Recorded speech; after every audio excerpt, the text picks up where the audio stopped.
ছাত্ৰ-ছাত্ৰীসকল আজি ক্লাছ 6ৰ সমীক্ষা পৰীক্ষাৰ বাবে গণিতৰ কেইটামান আৰ্হি চমু প্ৰশ্ন লৈ আহিছোঁ এই প্ৰশ্নকেইটা অকণমান আলোচনা কৰোঁচোন প্ৰথম প্ৰশ্নটো সুধিছে তলৰ কোনটো আটাইতকৈ ডাঙৰ 10 মিলিয়ন 10 বিলিয়ন 1000 মিলিয়ন 100 মিলিয়ন ইয়াৰ আটাইতকৈ ডাঙৰটো হ'ব 10 বিলিয়ন বি নম্বৰটো ইয়াৰ আটাইতকৈ ডাঙৰ হ'ব 3 নম্বৰ প্ৰশ্ন আমি যদি 4973টো লওঁ 4900 যোগ 73 73টো 50তকৈ ডাঙৰ গতিকে 73ৰ আসন্ন মান হ'ব 73টো 100ৰ ওচৰ হ'ব গতিকে 73ৰ আসন্ন মান হ'ব 100 গতিকে 4900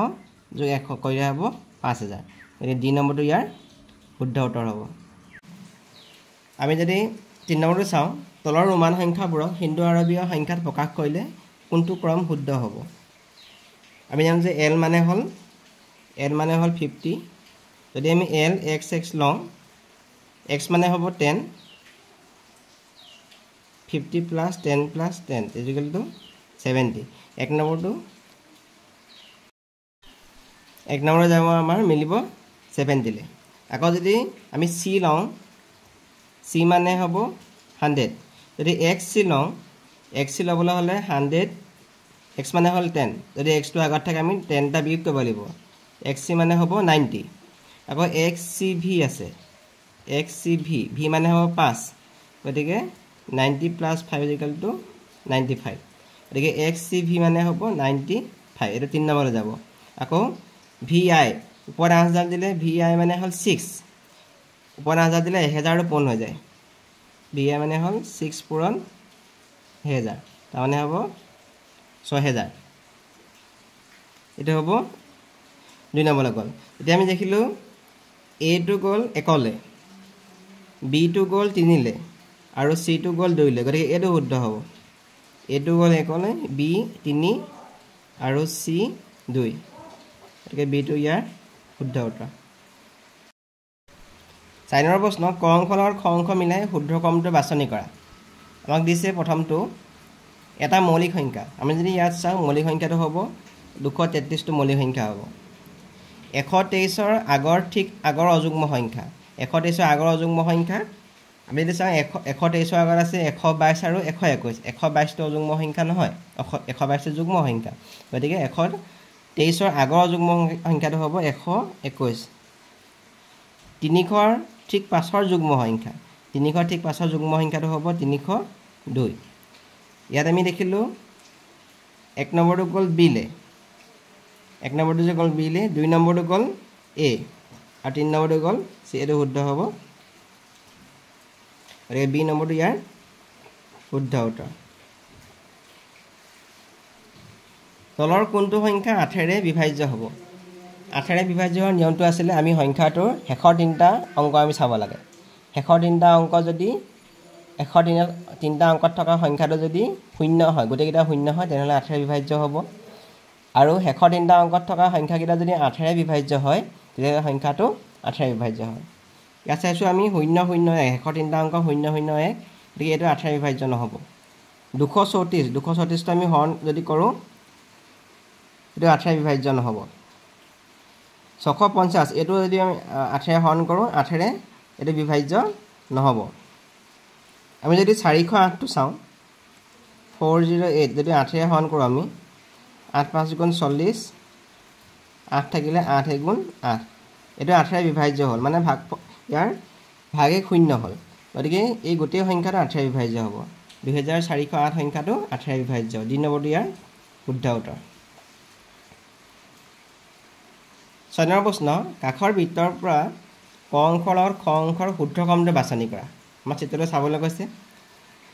ইয়াৰ শুদ্ধ ক্ৰমটো হ'ব এডাল বৃহত্তম জিয়া আমি দেখিছোঁ যে এই বিডাল হ'ল বৃত্তটো কেন্দ্ৰৰ মাজেৰে গৈছে গতিকে এডাল হ'ল ব্যাসডালে হ'ল বৃত্তৰ আটাইতকৈ বৃহত্তম বা দীৰ্ঘতম জিয়া গতিকে আটাইতকৈ বৃহত্তম জিয়াডাল হ'ব এ বি প্ৰথমটো মিলিলে আমাৰ এলে মিলিলে অ' চি আৰু অ' ডি আমি দেখিছোঁ যে অ' চি আৰু অ' ডি বৃত্তৰ কেন্দ্ৰৰ পৰা আমি পৰিধিলে টনা আমি ৰেখাকেইডালক কি বুলি কওঁ ব্যাসাৰ্ধ বুলি কওঁ গতিকে অ' চি আৰু অ' ডি হ'ল ব্যাসাৰ্ধ অ' চি আৰু অ' ডি হ'ল ব্যাসাৰ্ধ তাৰপিছত কৈছে OCPD আমি দেখিছোঁ যে CPD হ'ল এটা চাপ ব্যাসাৰ্ধডাল আৰু চাপটোৰ মাজৰ অংশটোক আমি ক'ম বৃত্তাংশ গতিকে OCPD এইটো হ'ল এটা বৃত্তাংশ 3 নম্বৰটো গ'ল আমাৰ বিলে 1 নম্বৰটো গ'ল এলে তাৰপিছত 2 নম্বৰটো গ'ল চিলে আৰু 3 নম্বৰটো গ'ল বিলে গতিকে এ নম্বৰটো ইয়াৰ শুদ্ধ উত্তৰ হ'ব এইটো ইয়াৰ শুদ্ধ উত্তৰ হ'ব 7 নম্বৰ প্ৰশ্নটো দিয়া আছে আমাক তলৰ কোনকেইটা ক্ৰম শুদ্ধ প্ৰথমতে দিছে আটাইতকৈ সৰু স্বাভাৱিক সংখ্যা হ'ল 1 আটাইতকৈ সৰু স্বাভাৱিক সংখ্যা হ'ল 1 টো হ'ল শুদ্ধ 989 ৰ উত্তৰপদ হ'ল 890 989 ৰ উত্তৰপদ বুলি ক'লে 989 ৰ লগত এক এটা যোগ হ'ব যেতিয়া যোগ হ'লে হ'ব 990 হ'ব গতিকে এইটো হ'ল ভুল 2 নম্বৰটো ভুল -10 সংখ্যাটো -5 তকৈ ডাঙৰ -10 সংখ্যাটো -5 তকৈ সৰু গতিকে এইটো হ'ব ভুল সংখ্যা ৰেখাত যিকোনো দুটা পূৰ্ণ সংখ্যাৰ যোগফল পাব পাৰি এইটো হ'ব শুদ্ধ সংখ্যা ৰেখাত আমি যিকোনো দুটা সংখ্যাৰ যোগফল পাব পাৰিম গতিকে শুদ্ধটো হ'ল আমাৰ 1 আৰু 4 গতিকে 1 আৰু 4 শুদ্ধ গতিকে চি নম্বৰটো ইয়াৰ শুদ্ধ উত্তৰ হ'ব তলৰ কোনটো পূৰ্ণ সংখ্যাৰ সহযোগ বিধি আমি যদি এইটো চাওঁ এইটো হৈছে বিনিময় বিধি ইয়াত হৈছে এইটো বিতৰণ বিধি হৈছে এইটো হৈছে বিনিময় বিধি গতিকে এইটো হ'ব সহযোগ বিধি 2 নম্বৰটো হ'ল সহযোগ বিধি -7 তকৈ 8 বেছি হ'লে অখণ্ড সংখ্যাটো হ'ব -7 তকৈ 8 বেছি বুলি ক'লে 8টো আমি যোগ কৰিছোঁ গতিকে যোগে বিয়োগে হৈ যাব বিয়োগ 8 হাতগল থাকিল 1 আনসাৰটো হ'ব 1 -7 তকৈ 8 বেছি হ'লে অখণ্ড সংখ্যাটো হ'ব 1 চি নম্বৰটো ইয়াৰ শুদ্ধ উত্তৰ -80 পৰা কি বিয়োগ কৰিলে বিয়োগফল 0 পোৱা যাব গতিকে আমাক কৈছে বিয়োগফলটো 0 গতিকে আমি -18 পৰা -0 মাইনাছ কৰিলোঁ আনসাৰটো হ'ল -80 চি নম্বৰটো ইয়াৰ শুদ্ধ উত্তৰ please subscribe and share my videos